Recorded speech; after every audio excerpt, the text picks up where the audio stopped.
we got Jakub in the house. Mister, thank you very much for being with us today. Thanks, David. Super happy to be here. It's a lovely day here in Poland, very sunny. Spring is in full swing, so I'm really excited to record today. I'm glad to hear that. Here, it's a rainy day. It's been rainy, but it is always hot in spite of the weather. Yeah.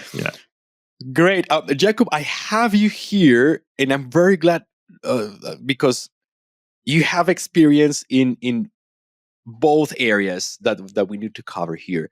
One is you have experience in teaching English as a foreign language, and you have experience in marketing, which is the area that you are currently working on, right? Like you're a marketing expert. So we're going to be covering how you can combine those to improve your English skills as a professional. Yep. Why don't you tell us a little bit more about your background, mister? Okay, yeah, of course. So my name is Jakub Grajcar. Like I mentioned, I live in Poland. Currently, I'm the head of marketing at Talkie.ai. We're an AI company. We've got an AI medical receptionist. It can pick up the phone instead of the human receptionist at your medical clinic. I don't imagine we'll talk about that a lot here today. But in terms of my story, I moved here to Poznan when I was 19 to study English. So I've got an MA in English. And then I was looking at various paths, whether being a translator or an interpreter, and also teaching was in the mix. Actually, right out of university, I was doing a little bit of all of those, right? So I was doing a little bit of translation here. I had a really cool interpreting job. It was a physiotherapy course. It was quite challenging, but quite rewarding too. And then a little bit of teaching as well on the side. And then in terms of marketing, so I was always a writer, always enjoyed that. And over time, I started writing for people I was working with. There was this one coaching training business for whom I was writing ebooks, newsletters, initially in Polish. Then I got hired by a company called STX Next. They're a software development company, and there I started writing and speaking in English. That's around the time when I started podcasting as well. Started my first podcast, moved to my second company, started my second podcast. And now at Talkie, I just yesterday I launched my third podcast, Talkie's first. It's called Scaling Practice Management. So yeah, I mean, English, despite the fact that I'm Polish, I'm a Polish national. English has been a huge part of my life. And this one skill I can really say to the watchers and listeners is huge, especially if you can get it to a high enough level. Really, learning language is learning communication.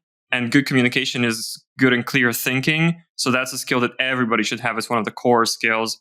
So I'm really excited to talk about that today. Yeah. I'm glad you can share. Like, you are not only an expert in marketing and in teaching English, but also you have had the experience of knowing how English can improve both your life and your professional opportunities. Yes. That's a great thing.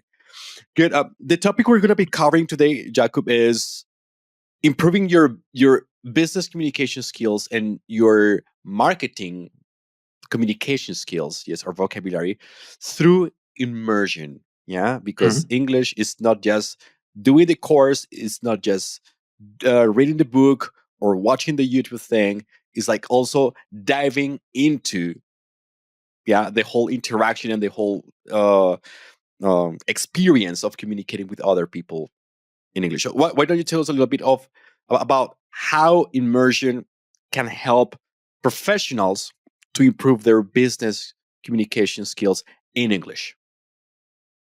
So I think immersion is absolutely key. That's the way I initially learned English. I had the fortune when I was a kid that we had Cartoon Network in our house. And at that time, there was no dubbing of Cartoon Network. There weren't even subtitles. So it was coming raw, original Cartoon Network. So, all the stuff that some of the listeners might know, like Cow and Chicken, Dexter's Laboratory, Powerpuff Girls, we had it all. So I learned initially through pure immersion. I was just listening, I was enjoying what I was seeing, and I was picking up vocabulary. And I was building this initial, bank of what sounds right, what I've already heard versus what I haven't heard, and it sounds wrong. And obviously, the best piece of advice that I can share that's totally impractical is go back to when you were, 6, 5 years old and just watch English TV for, 3 years straight, because your brain is totally different at that stage. Like I mentioned, I studied English, so I learned about that as well, about how the brain learns language when you're younger. Obviously, when you're older, and if you can browse your own podcasts, you're probably past that age of this natural, instinctive learning, then Mm. immersion is still really, really important. What I think it gives you is it gives you some base of stability to go off of. What I mean by that is let's talk about music, for instance. I have a lot of friends who learned, their initial learning when they were teenagers, for example, was based heavily on like song lyrics. And I actually think that's a great base because, okay, song lyrics aren't always using like totally idiomatic language, and you have to it's not always supernatural language, right? It's poetic, that's true, but it's still a base. It still has usually, correct grammatical structures. It's how people talk. It's actually quite close to how people talk, even, casually, depending on the genre, of course.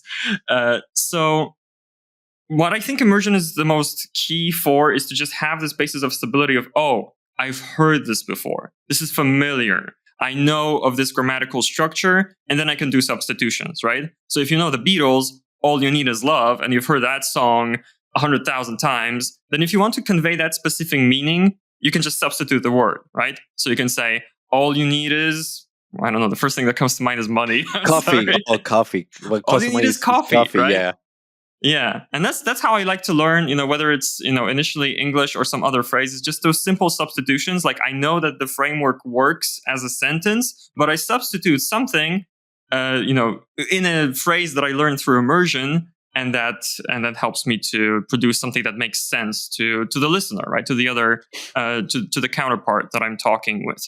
And, specifically in terms of immersion in a business context, I feel like right now the world is becoming much more global and much more international. I mean, it's not becoming, it is a lot, very global and international. So what I would say is it's a key skill to be able to communicate in English. And thanks to the internet, there's so many ways that you can actually do that on your own terms, which I think is super important. That, I'm happy to share some specifics about that. But I think it's just a matter of finding the right stuff that excites you and teaches you English as a secondary effect, rather Mhm. than trying to primarily learn the language and treat it as a chore. Yeah. That's exactly the point. So exposure is about not looking for a tutorial on how to do something in English necessarily. Those help, of course. Like those Yeah, materials help because they are part of the process. But also like being in contact with natural content, text, audio, video conversations yeah, is like you need that to be there immersed in that. One of the tools you brought up for this conversation, Jakub, is LinkedIn. Yes, that's one of the tools you mentioned, and one of the tools I have been slowly learning to how to use, because I'm kind of yeah, new yeah, to LinkedIn. And one of the key tips you told me about was following marketers, because we're speaking particularly about marketing. yeah. How can following marketers on LinkedIn help non-native professionals improve their business English? So let me say it like this. When I talk with somebody about marketing, I find it really difficult to talk about it in Polish. The reason behind that is I learned most of what I know about marketing through English sources. And that's actually what I recommend, a deep dive where you start learning from sources in the language that you want to learn. And in particular for marketers, we're kind of spoiled for choice. There are so many marketers. We're the ones that are the most active on social media, of course. So there's tons and tons of profiles you can pick and choose from to follow on LinkedIn. I mentioned LinkedIn primarily because text posts are popular on LinkedIn. So you don't have the barrier of, for example, you can't understand the way somebody speaks. Even if there are videos, there's usually either baked in subtitles or at least these automatic subtitles, right? And again, I'll come back to the point of you can engage with the type of content that you care about, and that makes you much more motivated to learn, right? So if your job is, let's say you're doing SEO, or maybe you're doing content marketing or social media, right? And maybe right now you're doing this at a company that speaks your language, Spanish speaking company, Polish speaking company, whichever, right?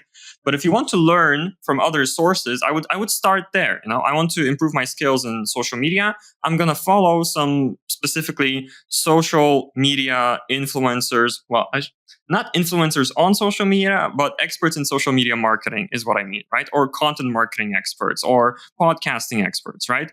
And you can look for them. If you look for just those particular phrases on LinkedIn, that will give you an initial idea of who to follow. And then what I like to do is to kind of follow the network.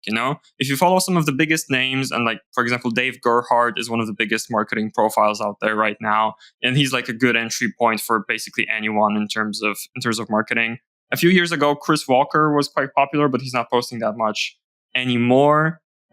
Just trying to find the first few profiles, and then what I would encourage people to do is to go into the comments and look for interesting comments and people in there who resonate with you. They've got smaller profiles. Maybe you can leave comments on their posts and just follow, person by person, following the network. You'll be learning about marketing, and you'll be much more motivated if you find a sentence that doesn't make sense to you or a phrase that's new to you. I think this is the point at which, and not to spend the whole episode answering just this one question, okay, but I'm obviously passionate. I think this is the point where you kind of transcend learning language and gaining new knowledge. You're kind of doing both at the same time, right? Yes. Yes. You're learning a concept and you're learning how to say it in English and what it means in English. So you're getting twice as smart in half the time. Yeah, I think it's a double win process, right? Like you're learning about marketing, you're learning about new trends because you're following like the top leaders, the people who are like on top of what's going on right now. Plus, you get to learn the new vocabulary. And there's also something I would like to add, Jakub, is you will inevitably acquire like specialized language and not be distracted, because LinkedIn is a social media platform that is specifically for that. If you try to do the same on TikTok or YouTube or Instagram, that'll be fine. But after the post, you're going to have the cat video, the dancing video, the politics piece of news, and and then it's like you forgot what you just learned because there is so much information coming to your mind. So like this is like LinkedIn is specifically for business. Thus, anything that you consume on there is going to benefit your language and your skills and your knowledge. Yeah, that's an excellent point that you're bringing up here. Mm-hmm. You mentioned you mentioned an influencer. Can you remind me of who this person is? His name is Dave Gerhardt. I can definitely send you that after the show. All right. Okay. So that's one person. What are other 2 or 3 influencers you will recommend to follow for those people who want to improve their marketing knowledge and vocabulary in English? Yeah. Let me think. There's one guy that I'm following. He might be a little bit too deep, depending on your level of English. But this one guy who's made an impression on me recently is called Clark Barron, double R in Barron. So he's a marketer specifically in the cybersecurity space. But if you're passionate about marketing, then he's a great way to actually tune into... he likes to call people out, He really likes to point out the BS in the world of marketing and say, this ain't true. This doesn't work. People are brainwashing you. His type of language is really specific. He writes about marketing like he would write about, I don't know, starting like an anarchist revolution, So he's an exciting profile to follow. I quite like his stuff. There's also, I need to look that name up. Give me just a second. Go ahead, yes. Yeah. Todd Clouser. He calls himself the worst marketer in the world. He does great video content, video parodies, and he's also got really good marketing takes. He can really nicely simplify content marketing concepts. So he's one. And there's this other guy he often collaborates with called Obey Durrani. Again, we can leave that in the show notes, right? He also does, he's a guy who is going to talk about B2B marketing. He's going to do a video talking about B2B marketing, but his video is just in the corner and he's playing GTA 5, That's kind of a Z generation type of video. Yeah. Gen Z, exactly. So he's really going with the times. And there's a bunch more. It's not important for me to give you a list of 10 right now. What I will reiterate is just find a few, follow them, then go into the comments and see who you like from the comments. And that's how you find people that you can actually, have a chat with, reach out to, who's somebody you can meet personally, because the biggest profiles, these people are super busy. But you can really benefit not just from following people, but also having conversations with people. And that goes, again, both for educating yourself as a marketer and for practicing your English. Mm-hmm. That sounds great. So, the links to the LinkedIn profiles for these three influencers are gonna be in the show notes. I'm gonna be asking you for those links in a moment after a call, I will. Jakub. But I think those are great to start with, and then you can start communicating with people and expanding your network based on who is on those comments. Great. There is another aspect you mentioned now that we're speaking about networking here is coffee Mhm. chats on LinkedIn. I Yeah. didn't know, and I still don't have a clear idea about what this is, but I am very interested in learning. What is a coffee chat on LinkedIn? Tell me about it. Well, the coffee chat is nothing great. It's just the best thing in the world, David. I love them. I love networking, always have. And maybe that's because I don't have this kind of impulse to stop myself. But here's what I do quite often on LinkedIn. If I see a profile that I like, I don't just follow them, I also send them a connection request. And by the way, if you're wondering whether you should have a note with your connection request, blah, blah, blah, what I found throughout my marketing career is just without a note, just a bare connection request works best, almost no matter what you're trying to achieve. Okay. And then you send them a message. And that message can be really simple. Honestly, ChatGPT can help you write this up. But I usually say something like, hey, I saw your post about this and that. You posted about content marketing. That sounds fascinating. I'm also doing content marketing. Do you ever want to have a coffee chat? People understand it as an informal chat where you say a little bit about yourself, what you're looking for, what your goals are, what your problems are, and what your resources are. And then the other person also shares that, who they are, their background, what their goals are, what their problems are, what their resources are. The main question in a coffee chat, in a networking call is, what are you looking for? And sometimes there's going to be a match. You're looking for something and that other person is like, hey, I offer exactly that. So recently I was looking for guests for my podcast. I connected with a marketer in the healthcare space and invited her to the podcast. What could we talk about? And I asked her, and she said, "Well, I'm really good. I'm really big into branding or rebranding. We're actually thinking of a rebrand at Talkie right now." It was a perfect topic for the podcast, which is why I also like podcasting. So, what I want to imprint on the watchers and listeners here, if you haven't heard about this already, if this is a new concept to you, I just want to tell you that it's really popular, especially with people on LinkedIn. It's understood, and people usually say yes. It's a half-hour investment, usually, of your time, and it's totally okay to have a coffee chat and then never speak again. And also, I've had situations where I've had a coffee chat, and these turned not just into network connections, but actually friendships. People who are in my corner, through thick and thin, professionally and otherwise, despite the fact that they live on the other side of the world. So it's just a matter of putting yourself out there a little bit. It is a little bit awkward reaching out to somebody, but it's super worth it. And especially, we know the job market is really difficult right now. Getting a warm introduction from somebody you already know boosts your chances so much. If somebody, listening to this is looking for a job, almost as important as sending out your CV, your resume is, I would grab a coffee chat with whoever I can and something will come of it. Okay, that sounds very interesting. I think if you're in marketing, you know that you have to go through the AdWord conversation because it opens a lot of doors. You have to do Mhm. that. But for a non-native speaker, this might be very challenging because it's first it's the awkward thing, but also like, is my English level good enough? Am I gonna understand this person's accent? Am I gonna Yeah. understand what they're trying to say? Are they gonna speak too fast? Maybe I'm not confident enough in my English level. How do you think a non-native speaker can prepare themselves for this type of conversation so they can like get both value from their connection and value for their English based on this interaction? Yeah, I really sympathize with that. I have to say, I do have the advantage of my English was already quite strong as I launched my career.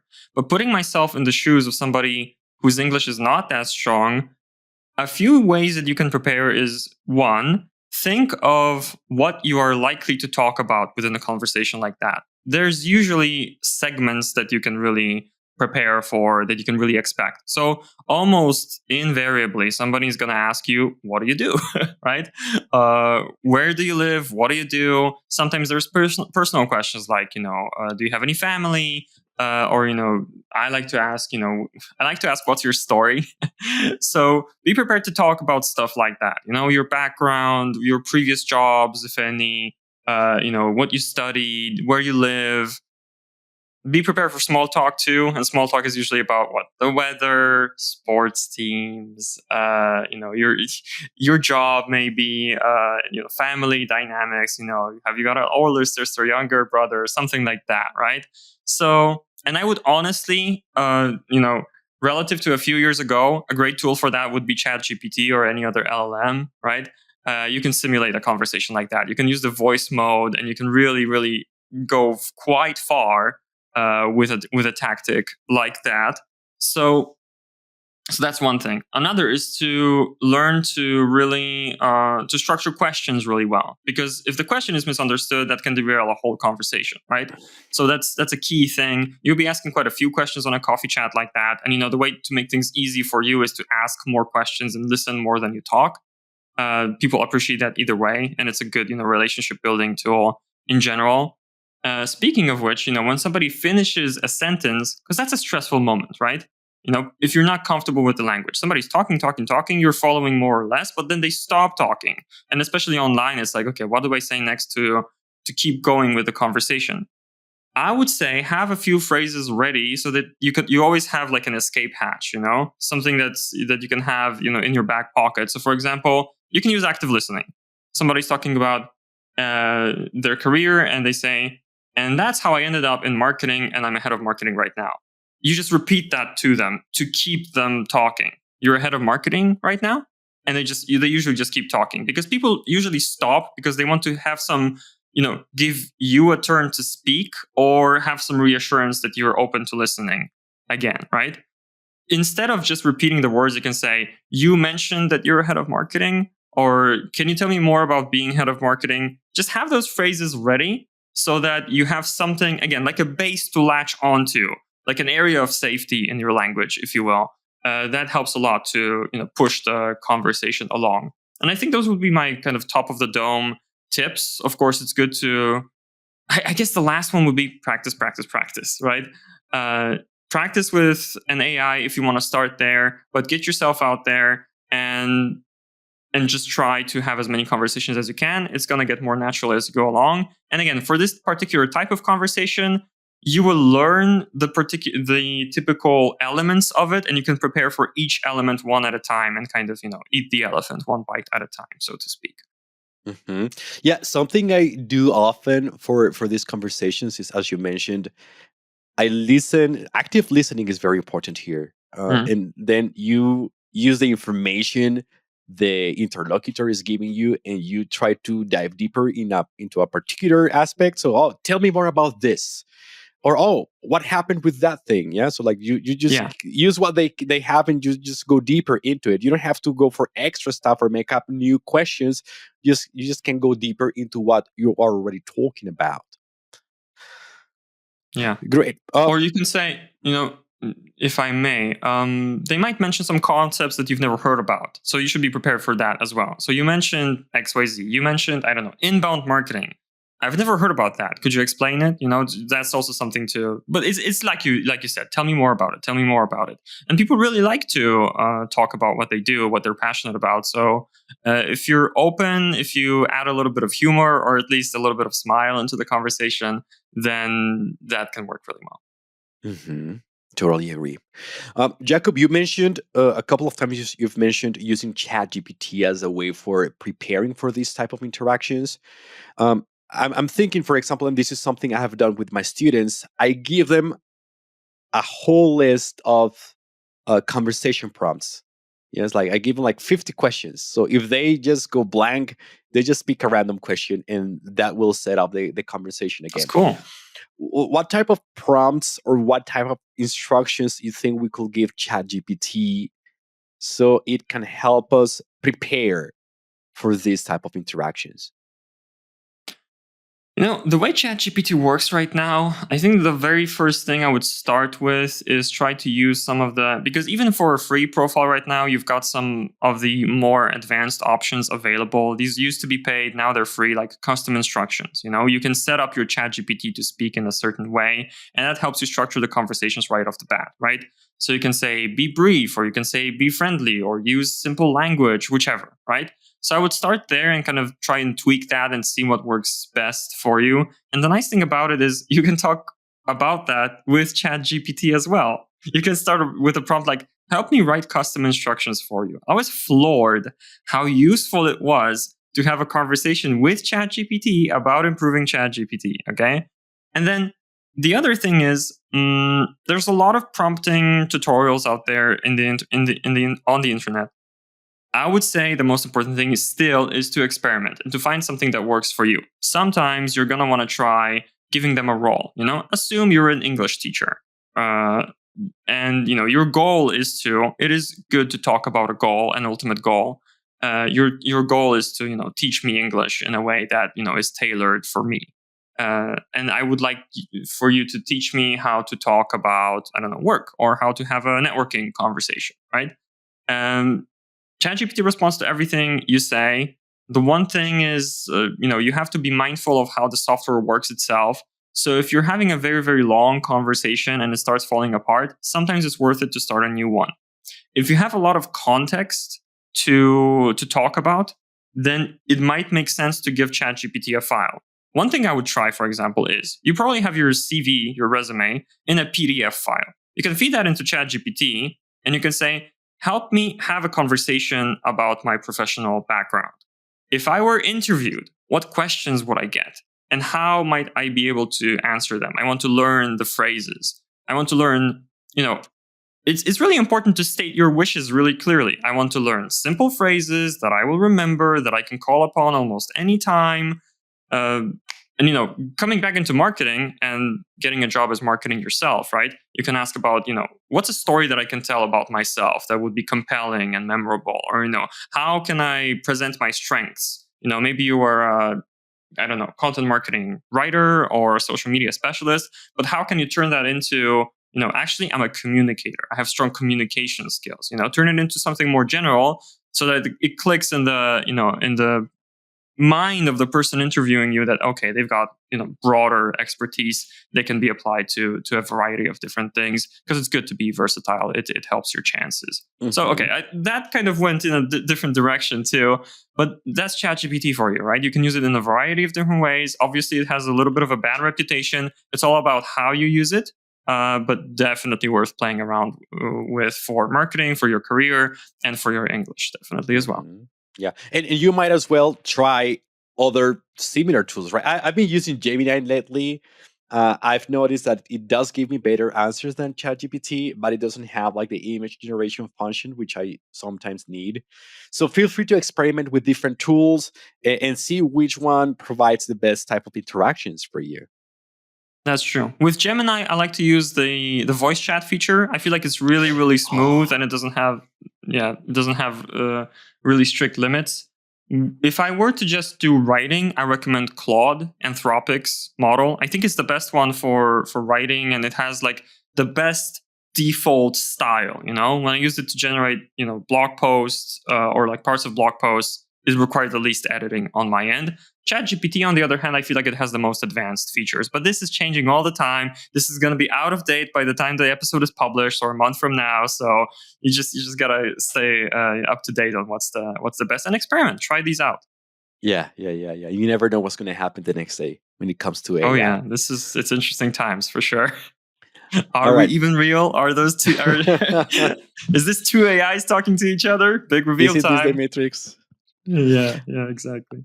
All right, Jakub, I would like to segue onto another area that you proposed for this conversation, which is Sure. long form content. Particularly on YouTube, we already covered LinkedIn. There is a lot of long form LinkedIn.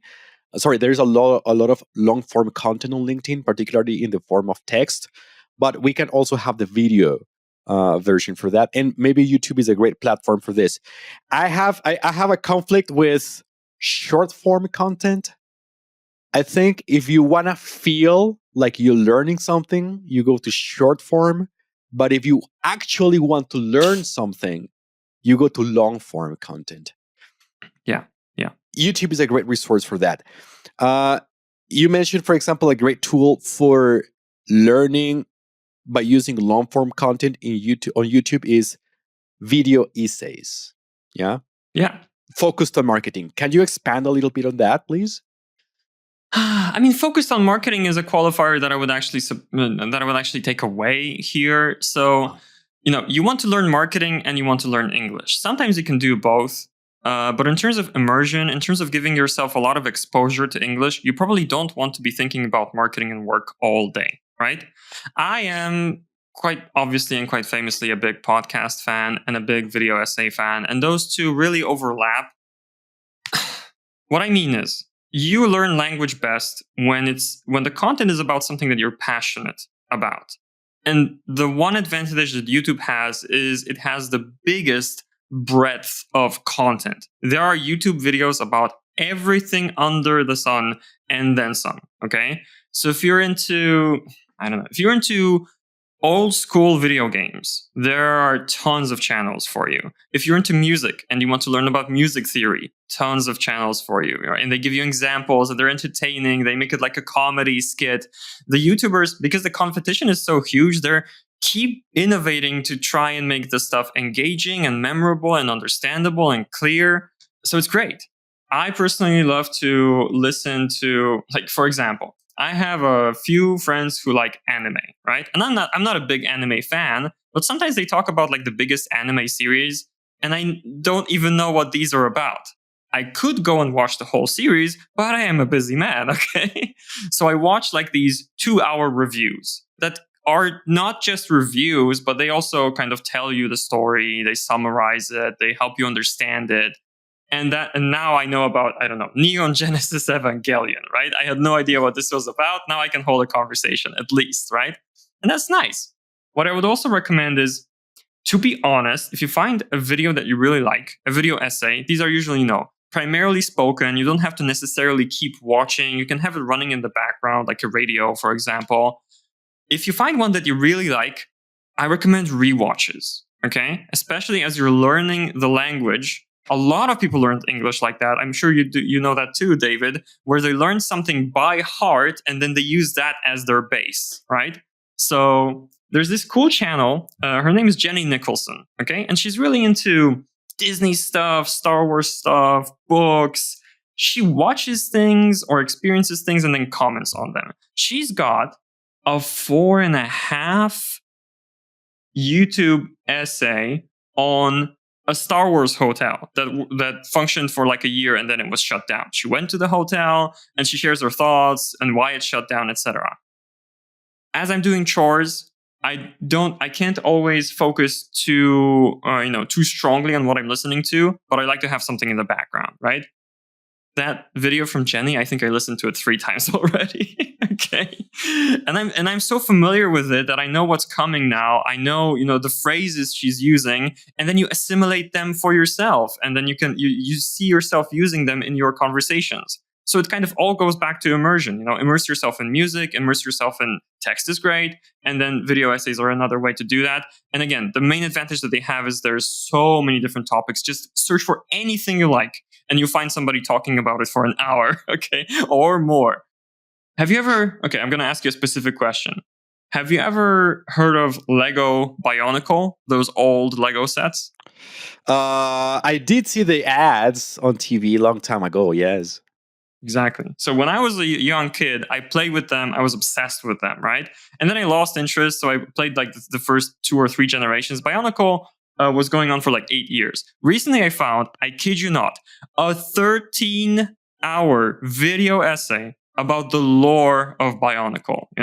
Everything that happened in the books, there were books, in the comics, in the video games, everything. And the guy was so entertaining about it that I listened to the whole thing. Not in one go, obviously. Right? But it's just, That's what I mean. You will not find anything like that anywhere else. There might be some niche podcasts, right?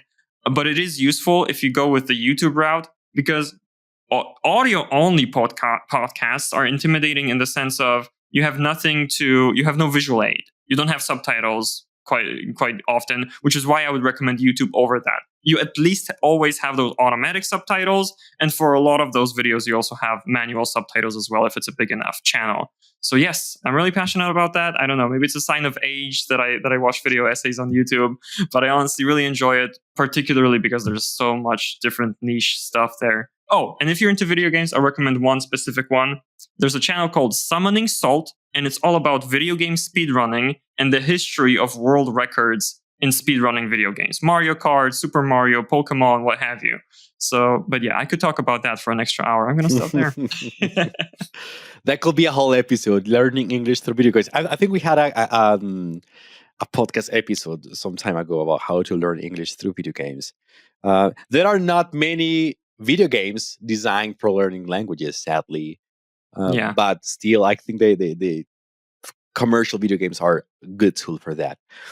Great. Yeah, In terms of video essays that can help me like improve my knowledge in the vocabulary, either on general topics or maybe business or marketing topics, are there any others that you would like to recommend? I think my main point is to look for stuff that you enjoy, right?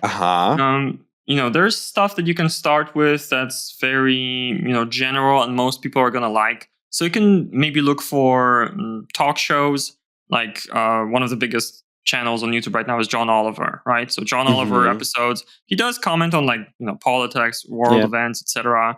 And it's a little bit, how should I say this? This depends on the demographic you're in, right? If you're 15 years old right now, you probably don't want to listen to John Oliver, all right?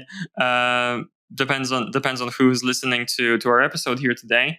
But yeah, so you can start with some. It's kind of like on LinkedIn. You can start with some of the biggest. But what I would recommend primarily is to search for the stuff that you're passionate about. What else? I don't know. For stuff that I like to put on, just generally, I like to watch CoffeeZilla. It's a channel that talks about like crypto scams and stuff. Yeah, I like that channel. Like he exposes a lot of these like quote unquote entrepreneurs and like those get rich quick schemes. Yeah, exactly. But these are not, I would say, from a language standpoint, this is not for beginners, because he often talks about like advanced concepts in cryptocurrencies or investing, stuff like that. So just keep exploring. You'll find something that you like.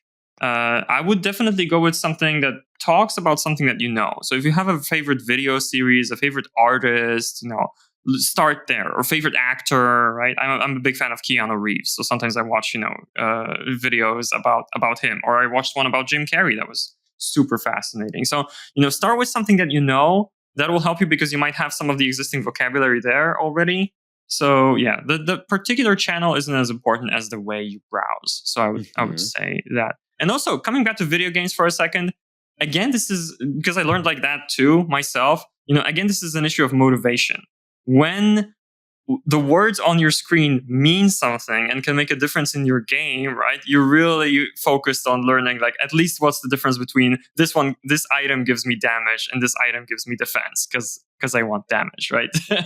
So yeah, you can learn some stuff really quickly there. And there's this built-in repetition, right? So I still remember the Spanish word for level, which I believe is nivel, right? Yep, it is. Because you play an RPG in Spanish for half an hour and you're going to be like level 1, level 2, level 3, level 4, level 5. That's already ingrained in your brain, right? It's super simple. So that can be a great vehicle for learning as well. I was thinking about RPG games as well. I think those are the best. They're the best for language learning. All right, we are getting to the end of the interview, Jakub.